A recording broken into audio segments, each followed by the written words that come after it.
ஒன்னு டிவிகே, இன்னொன்னு டிஎம்கே.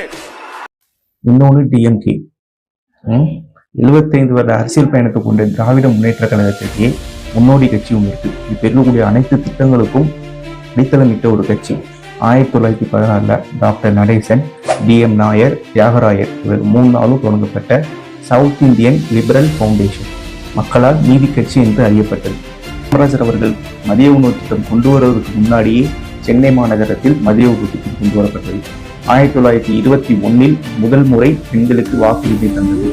1925 இந்து சமய அறநிலையத்துறை தோற்றுவித்தது.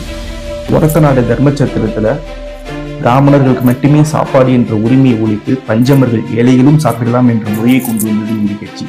பேருந்துகளில் பஞ்சமருக்கு இடமில்லை, அந்த பயணச்சீட்டிலும் பஞ்சமருக்கு இடமில்லை என்ற அச்சிட்டு முறையை ஏற்படுத்திய பிராமணர்களுக்கு எதிராக ஆணையிட்டது, பஞ்சமர்களை பயணிக்க வைத்தது நீதி கட்சி. இதற்கும் மேலாக தாழ்த்தப்பட்ட மற்றும் பிற்படுத்தப்பட்ட மக்கள் பொது தெருக்களில் நடந்து செல்வதற்கு ஆணையிட்ட ஒரே கட்சி நீதி கட்சி.